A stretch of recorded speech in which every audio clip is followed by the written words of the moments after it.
दोस्तों, क्या आपने कभी नोटिस किया है कि आपको नमाज पढ़ते टाइम या कुरान की तिलावत करते टाइम नींद क्यों आती है, लेकिन वीडियो गेम्स खेलते टाइम, मूवीज़ एंड सीरीज़ देखते टाइम या फिर होपलेसली यूट्यूब शॉर्ट्स या इंटरनेट पे सर्फ करते टाइम आप बिल्कुल फोकस रहते हो, लेकिन जैसे ही आप कुरान खोलते हो या नमाज़ पढ़ने खड़े रहते हो आपको नींद आने लगती है, इचिंग होने लगती है पूरी बॉडी में। इनफैक्ट कभी कभी तो आपकी बॉडी में पेन भी होने लगता है। वो सब यूजुअली तो आप नोटिस नहीं करते, लेकिन जैसा कि आप कुरान की तिलावत या नमाज़ पढ़ने खड़े रहते हो आप बहुत ही ज़्यादा नोटिस करते हो।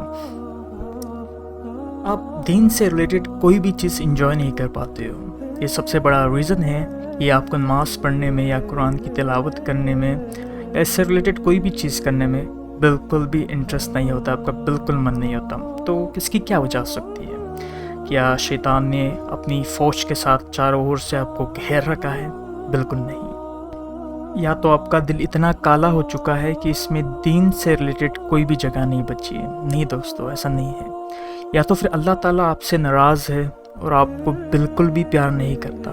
दोस्तों, ऐसा तो हो ही नहीं सकता, दिस इज़ इम्पॉसिबल। तो इसका एक्चुअल रीज़न क्या हो सकता है? कैसे आप नमाज, कुरान या दीन से रिलेटेड कोई भी चीज़ करने में इंजॉय कर सकते हो? दोस्तों, इसकी टेक्निक बहुत आसान है और हम साइंस और लॉजिक को लेके इसे समझ सकते हैं। अल्लाह ने हमें साइंस, लॉजिक और रैशनैलिटी को यूज़ करने बिल्कुल मना नहीं किया। इनफैक्ट अल्लाह ने कुरान में हमें बार बार इनकरेज किया है कि हम लॉजिक को यूज़ करें, हम साइंस को यूज़ करें अल्लाह की कुदरत को समझने के लिए और इस दुनिया को समझने के लिए। तो आइए लॉजिकली समझते हैं कि इस प्रॉब्लम को कैसे सॉल्व कर सकते हैं। दोस्तों, साइंस, लॉजिक और रैशनैलिटी को समझने के लिए हमें डिटेल्स में जाने की ज़रूरत नहीं है, ठीक है। मैं बहुत ही इजी लैंग्वेज में आपको समझाने की कोशिश करूँगा ताकि हर एज ग्रुप का बंदा या बंदी इस बात को समझ पाए। तो हमारी बॉडी में ना 4 हैप्पी केमिकल्स होते हैं, 4 हैप्पी केमिकल्स। ये 4 केमिकल हमें खुश करते हैं। ये चारों केमिकल्स में से अगर 2, 3 या चारों एक्टिवेट हो जाए तो हमें बहुत ही अच्छा, खुश और सुकून मिलता है। हमें लगता है कि हम कि हम कितने अच्छा फील कर रहे हैं। तो ये जो 4 केमिकल है ये बहुत बड़ा रोल प्ले करते हैं हमें खुश करने के लिए। तो मैं आपको ये केमिकल्स के नाम बताता हूँ। मैं जानता हूँ कि आपको थोड़ा कन्फ्यूजन होगा अगर कभी आपने पहले सुना नहीं होगा ये सब केमिकल्स का नाम बताना ज़रूरी है ताकि आप समझ पाए, इजीली समझ पाए कि क्यों आपको नमाज़ पढ़ते टाइम या कुरान की तिलावत करते टाइम बोर होता है। तो ये केमिकल्स का नाम है, जो फर्स्ट केमिकल है उसका नाम है डोपामीन। ये बहुत ही क्रूशल केमिकल है। सेकंड केमिकल है, इसका नाम है सेरोटोनिन। जो थर्ड केमिकल है इसका नाम है ऑक्सीटोसिन। और जो फोर्थ केमिकल है इसका नाम है एंड्रोफिन्स। ये चारों केमिकल्स हमें खुश करते हैं। जब भी आप यूट्यूब की वीडियोस देखते हो, मूवीज़ देखते हो, वीडियो गेम्स खेलते हो या आउटडोर गेम्स खेलते हो, या तो आप अपने दोस्तों के साथ गप्पेबाजी करते हो या अपने मनपसंद की कोई भी एक्टिविटी करते हो, चाहे वो खाना पकाना हो, खाना खिलाना हो, घूमना हो, फिरना हो, कोई भी एक्टिविटी हो जो आपकी मनपसंदी एक्टिविटी है, वो एक्टिविटीज़ अगर आप करते हो तो ये केमिकल्स जो है दोस्तों एक्टिवेट होते हैं। डोपामीन, ऑक्सीटोसिन, सेरोटोनिन, ये सब केमिकल्स एक्टिवेट होते हैं। और ये सब केमिकल्स एक्टिवेट होने के बाद आपको एक सुकून मिलता है, एक खुशी मिलती है। इस वजह से आपको वो सब एक्टिविटीज़ करने का बार बार मन होता है। आपको लगता है यार मुझे ना पूरा दिन गेम खेलना चाहिए, या तो आपको लगता है कि मुझे पूरे दिन घूमना चाहिए, फिरना चाहिए, अपने दोस्तों के साथ बातचीत करना चाहिए, गप्पे लड़ाना चाहिए, all this activity. It doesn't matter दोस्तों, आप अलग अलग एक्टिविटीज़ में बिज़ी हो सकते हो। को नमाज़ पढ़ना और दीन के रिलेटेड बुक्स पढ़ना, चाहे कुरान हो, हदीस हो या कोई भी रिलेटेड बुक्स हो दीन के रिलेटेड, वो चीज़ें करते टाइम आप ये चारों केमिकल्स कैसे एक्टिवेट कर सकते हो? दोस्तों, इसकी टेक्निक बहुत ही आसान है, इट्स वेरी इजी। आपको गौर से मेरी बातें सुनना होगी और आपको टेक्निक्स को डेली लाइफ में आपको यूज़ करना होगा। तो टेक्निक 1 जो मैं आपको बताने वाला हूँ वो बहुत ही आसान टेक्निक है, इसमें कोई रॉकेट साइंस नहीं है। तो जो टेक्निक 1 ये है कि आप कभी भी जो नमाज़ पढ़ते हो ना, तो आप सबसे अच्छा कपड़ा पहनो। Of course first of all you have to take shower, आपको नहाना होगा, ठीक है। नहाना इज़ नेसेसरी, हर कोई नहाता है। अगर आप नहीं नहाते होगे तो आपको नहाना ज़रूरी है, क्योंकि अगर आप नहाते हो तो आपको बहुत ही अच्छा फील होता है, and the first thing you do, अगर आप नहा लेते हो तो नहाने के बाद आप जो पहली चीज़ करते हो वो है आप नमाज़ पढ़ो या तो कुरान की तिलावत करो। इतना रिफ़्रेश लगेगा ना आपको। तो पहले दिन तो है रिफ़्रेश होना, ठीक है। आप दोनों चीज़ें आपको रिफ़्रेश करती है, तो आपका एक केमिकल बॉडी में ऑलरेडी एक्टिवेट हो गया है, ठीक है। अब बाकी के 3 केमिकल्स आपको एक्टिवेट करने हैं। तो आपका सेकेंड स्टेप होना चाहिए सेकेंड, थर्ड और फोर्थ केमिकल को एक्टिवेट करना। आप नहा लिए या आपने वज़ू बना ली, उसके बाद आप तुरंत अच्छे कपड़े पहनो। जब आप अल्लाह की नियामत को खाते हो या तो आप नमाज़ पढ़ते हो।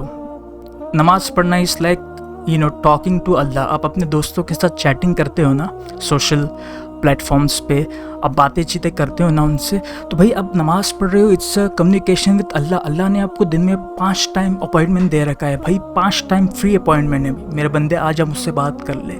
तो जो दुनिया का पूरा मालिक है, इस कायनात का मालिक है, आप उसके साथ कम्युनिकेट करने वाले हो, तो यू हैव टू वेयर, आपको सबसे अच्छा कपड़ा पहनना है, आपका मन पसंदीदा और सबसे कंफर्टेबल कपड़ा आपको पहनना है, ठीक है। वो तो पहला स्टेप हो गया, नहाना, वज़ू करना, और सबसे अच्छा जो आपका फेवरेट कपड़ा है, ये आपका सबसे महंगा कपड़ा भी हो सकता है दोस्तों, कोई बात नहीं, आप सबसे महंगा कपड़ा भी पहन सकते हो। अल्लाह ने मना नहीं किया। अगर आपके पास रोज़ी रोटी है, आपके पास अच्छे कपड़े हैं, तो आप सबसे अच्छा कपड़ा पहन लो, ठीक है। तो आपका सेकंड केमिकल यहाँ एक्टिवेट हो जाएगा। फर्स्ट केमिकल नहाने और वुदू करने के बाद, सेकंड जो केमिकल है आपका अच्छा कपड़ा पहनते टाइम एक्टिवेट हो जाएगा। अब आपको थर्ड और फोर्थ केमिकल को बस एक्टिवेट करना है। 2 केमिकल्स ऑलरेडी आपके एक्टिवेट हो गए। अब थर्ड केमिकल को आप एक्टिवेट ऐसे करोगे कि आप बाहर जाते हो ना, शादी में जाते हो, अपने दोस्तों के साथ घूमने फिरने जाते हो, तो आप सबसे अच्छा परफ्यूम लगाते हो, अत्तर लगाते हो, ठीक है। या आप सबसे अच्छी घड़ी पहनते हो या ब्रेसलेट पहनते हो, वो भी चीज़ आप कर सकते हो दोस्तों। कहीं मना नहीं किया अल्लाह ने आपको अत्तर लगाने कभी मना नहीं किया। आप अच्छे से अच्छा अत्तर लगा सकते हो, अगर आपके पास है तो आप लगा सकते हो। तो परफ्यूम लगाओ, सबसे अच्छी परफ्यूम लगाओ, महंगी से महंगी परफ्यूम लगाओ यार। आप दोस्तमर्रा से जब मिलने जाते हो यार, आप उस दुनिया के दोस्त है यार, कौन लोग हैं उन लोग, अल्लाह तो इस कायनात का मालिक है यार। तो जब आप अल्लाह से मिलने जा रहे हो, उससे नमाज़ पढ़ने जा रहे हो, उसके लिए तो आप सबसे अच्छा परफ्यूम लगाओ, ठीक है। आपका थर्ड केमिकल यहीं एक्टिवेट हो जाएगा। 3 केमिकल्स आपने ऑलरेडी एक्टिवेट कर लियो। अब आपको सिर्फ फोर्थ केमिकल एक्टिवेट करना है। ये फोर्थ केमिकल कैसे एक्टिवेट हो सकता है? आप नमाज़ पढ़ो या तिलावत करो या अल्लाह का जिक्र करो, ये कोई भी एक्टिविटी करो, फोर्थ केमिकल ऑटोमेटिकली एक्टिवेट हो जाएगा आपका, ठीक है।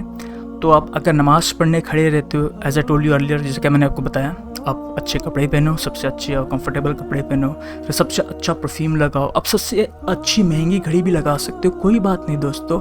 अल्लाह खुद भी, या अल्लाह सोचेगा कि ये मेरा बंदा सबसे अच्छे कपड़े पहन के आया, अपनी सबसे फेवरेट घड़ी मेरे सामने लगा के, आपने सबसे फेवरेट परफ्यूम मेरे सामने लगा के आया, मेरे से मुलाकात करने के लिए अपने इस बंदे ने अपने आप को इस तरीके से मतलब मेंटेन किया है, क्योंकि अल्लाह भी इस देख के ना, अल्लाह को भी इतना अच्छा लगेगा। कॉमन सेंस यूज़ करना है दोस्तों हमें। मैंने बहुत सारे दोस्तों को यार देखा है कि नमाज़ पढ़ते टाइम, और बहनों को भी देखा है, जब उन्हें नमाज़ पढ़ना होता है ना, घर के वही टूटे फूटे कपड़े पहन के सर ढक के खड़े हो जाते। यार व्हाट नॉनसेंस इज दिस। अब कायनात के मालिक से बात करने के लिए जा रहे हो, जब आप अच्छे कपड़े पहन सकते हो, अच्छा परफ्यूम लगा सकते हो, अपनी फेवरेट घड़ी या ब्रेसलेट पहन सकते हो, डू इट, क्योंकि आप कायनात के मालिक से मिलने के लिए जा रहे हो, ठीक है। तो ये करना है। अगर आप रूम में भी अपने एयर कंडीशनर अगर आपके पास है, तो आप एयर कंडीशनर चालू कर दो। जब आप ऑफिस में काम करते हो या जब आप सोते हो, तो आप एयर कंडीशनर चालू करते हो। मैंने बहुत सारे दोस्तों को देखा, जब उन्हें नमाज़ पढ़ना होती है, कुरान की तिलावत करना होती है, एयर कंडीशनर नहीं चलाते, बस पंखे के नीचे बैठ जाते। ठीक है, अगर पंखा है तो पंखा भी लगाओ, एयर कंडीशनर है, एयर कंडीशनर भी चालू करो। Make your self comfortable. 3 chemicals यहीं एक्टिवेट हो चुके हैं आपके। अब आपको बस 4th केमिकल एक्टिवेट करना है, ठीक है, 4th एंड लास्ट केमिकल। अब इस केमिकल को आप जैसे ही कुरान लेते हो अपने हाथ में या नमाज़ पढ़ने के लिए खड़े होते हो, ये केमिकल इन द एंड आपका एक्टिवेट हो जाएगा, ठीक है। तो फर्स्ट टेक्निक है कि आपको नमाज़ पढ़ने खड़े होना है, ठीक है। आप नमाज़ पढ़ लिया, आप नमाज़ पढ़ना स्टार्ट कर दिए। एक बार आपको मोमेंटम मिल जाएगा ना, क्योंकि अब मोमेंटम में आप फोकस रह पाओगे, क्योंकि आपने सबसे अच्छे कपड़े पहने हैं, सबसे अच्छा परफ्यूम लगाया है। अल्लाह के सामने आप एक ऐसे बंदे बन के खड़े हो ना, जैसे आप मेहमान आता है ना कोई, एकदम मतलब बन ठन के मेहमान आता वैसे बन के अल्लाह के सामने खड़े हो गए हो, तो आपका फुल कंसंट्रेशन रहेगा अल्लाह पे, और आप नमाज़ पढ़ोगे, आपकी नमाज़ ख़त्म होंगी, आप दुआ करोगे, और इन द एंड जैसे ही आपकी दुआ ख़त्म होती है ना, आई गारंटी यू वो फोर्थ केमिकल एक्टिवेट होना ही है। वो केमिकल रिवॉर्डिंग केमिकल है। जब आपको रिवॉर्डिंग महसूस होता है ना, कुछ चीज़ आप करते हो तो आपको एक रिवॉर्ड सा मिलता है। जैसे आप नमाज़ पढ़ते हो ना, बहुत सुकून लगता है। पहला तो ये था कि नमाज़ पढ़ने खड़े कैसा होना है, लेकिन जब आपकी ऑलरेडी नमाज़ पढ़ के हो गई है तो आपको वो रिवॉर्ड मिलेगा, वो केमिकल ऑटोमेटिकली आपका एक्टिवेट हो जाएगा, आपके पूरे 4 केमिकल्स एक्टिवेट हो जाएंगे, आपको खुशी मिलेंगी, यू विल बी हैप्पी, और आपको रिवॉर्डिंग भी महसूस होगा, आपको सुकून महसूस होगा। ये तो हो गई नमाज़ पढ़ने की बात। अब कुरान पढ़ना भी वैसा ही है। पहले के 3 स्टेप आपको यूज़ करने हैं, जो कि है अपने आप को रिफ़्रेश करना, विच इंक्लूड्स टेकिंग शावर और वुदू करना, और परफ्यूम सबसे अच्छा जो भी है आपको लगाना। अगर आपको एलर्जी हो तो बात अलग है, अगर एलर्जी नहीं है तो आप सबसे अच्छा परफ्यूम लगाओ, या आप तो अपने रूम परफ्यूम यूज़ कर सकते हो, वो भी कर सकते हो, चल जाएगा। आते हैं कुरान की तिलावत या दीन से रिलेटेड कोई भी किताब पढ़ने की बात, चाहे वो हदीस हो या तो कोई स्कॉलर की किताब हो, तो आपको उससे पहले एक अपना फेवरेट रूम चॉइस करना है। मतलब आपका हो सकता है बेडरूम हो, डाइनिंग रूम हो, बैल्कनी हो, कोई भी रूम हो, या अगर आप छोटे घर में रहते हो तो मेरे दोस्त कोई बात नहीं, छोटा रूम भी हो चल जाएगा। आपको सबसे अच्छा कॉर्नर यूज़ करना है, जो आपका फेवरेट कॉर्नर हो। उस कॉर्नर में आपको कुरान की किताब ले जा के रख देनी है। अगर आप ऑनलाइन पढ़ते हो अपने टैबलेट में से या फ़ोन में से तो भी कोई बात नहीं, आपको कुरान खोल के रख देना है। और अपने खुद के लिए आपको कॉफ़ी बनानी है। आप कॉफ़ी बनाओ, चाय बनाओ, कोई भी फेवरेट ड्रिंक बनाओ। यूजुअली जब आप किताबें पढ़ते हो तो आप कॉफ़ी पीते हो ना, आप कोई ड्रिंक्स पीते हो, मतलब जूस पीते हो। तो ऐसा कोई भी आपका जो फेवरेट ड्रिंक है, जैसा कि कॉफ़ी हो गया, टी हो गया, मिल्क शेक हो गया, जो भी है दोस्तों, जो भी आप फेवरेट ड्रिंक पीते हो वाइल रीडिंग, आपको वो बस प्रिपेयर करना है, ठीक है। और एकदम ही कंफर्टेबल माहौल में आपको आपकी जो फेवरेट कुर्सी है उस पर जाके बैठना है, वो ड्रिंक को बाजू में रखना है, और कुरान को आपको एक एंटरटेनिंग वे में पढ़ना है, ठीक है। आप अपने आप पे कोई जुल्म नहीं कर रहे हो, you are not like forcing yourself to read Quran. आप कुरान को इंजॉय और अपने आप को एजुकेट करने के लिए पढ़ रहे हो। तो be very comfortable and make everything possible you can do to make yourself entertain. तो आप कॉफ़ी पी रहे हो, कुरान पढ़ रहे हो, you will be enjoying it. आप इंजॉय करने लगोगे कुरान पढ़ते टाइम, आपका चौथा केमिकल वहीं एक्टिवेट हो जाएगा। आप कुरान पढ़ते जाओगे और केमिकल एक्टिवेट रहेगा, क्योंकि आप एनर्जाइज भी फील कर रहे हो, आप कॉफ़ी भी पी रहे हो, जूस भी पी रहे हो, और कुरान को आप मज़े लेके पढ़ रहे हो। तो दोस्तों इतना सिंपल है। आपको बस अपने सराउंडिंग को एंटरटेनिंग बनाना है, कंफर्टेबल बनाना है, जैसा कि आप वो सब एक्टिविटी करते टाइम करते हो। ये सब हमें इस कुरान की तिलावत या नमाज़ पढ़ते टाइम करना है। जितने भी बड़े बड़े स्कॉलर्स होते हैं या जितने भी बड़े बड़े स्टूडेंट्स ऑफ दीन होते हैं, जो दीन के बारे में सीखते हैं, वो ये सब मेथड्स का यूज़ करते हैं, और ये काफ़ी इफ़ेक्टिव मेथड है। तो होपफुली मेरे दोस्तों आप ये सब टेक्निक्स का यूज़ कर सकोगे। दोस्तों ये जो टेक्निक्स है ना, आपको रिपीटेटिवली यूज़ करनी है। हो सकता है कभी कभी आप ये चीज़ें नहीं कर पाए, हो सकता है, बिकॉज वी आर ह्यूमन्स, हम इंसान हैं, हमसे गलतियाँ होती है। लेकिन अगर एक दिन आपकी नमाज़ छूट गई या एक दिन आपने तिलावत नहीं की, तो सेकेंड डे आपको फिर से प्रिपेयर करना है। ये सब टेक्निक्स जो मैंने आपको बताया यूज़ करनी है, अपने आप को प्रिपेयर करना है और चीज़ों को रिपीट करना है। Eventually you will get habituated, आपको एक आदत सी हो जाएंगी, यू विल बी एडिक्टेड, आपको एक एडिक्शन सा हो जाएगा। नमाज़ पढ़ने में और तिलावत करने में आपको एक एडिक्शन मिल जाएगा, और एक बार आपको मोमेंटम मिल गया, एक बार वो एडिक्शन आपको हो गया, तो it will be part of your life. ये आपके दिन का हिस्सा बन जाएंगे, आपकी रोज़मर्रा की जो ज़िंदगी है उस ज़िंदगी का हिस्सा बन जाएंगी। तो obviously it's not that easy, time लगेगा, कॉन्स्टेंटली आपको करना पड़ेगा, सराउंडिंग चेंज करके, ये सब साइंटिफिक और रैशनल टेक्निक्स यूज़ करके, लेकिन ग्रेजुअली ये सब आपकी दिन का हिस्सा बन जाएंगी और चीज़ें आपको आसान लगने बनेंगी। तो दोस्तों होपफुली आपको इंशाल्लाह ये जो भी मैंने बताया आपको हेल्पफुल रहेगा, और let me know in the comments अगर आपके कुछ ख्यालात, if you have new ideas तो let me know. And thank you for watching my video, and see you in the next one.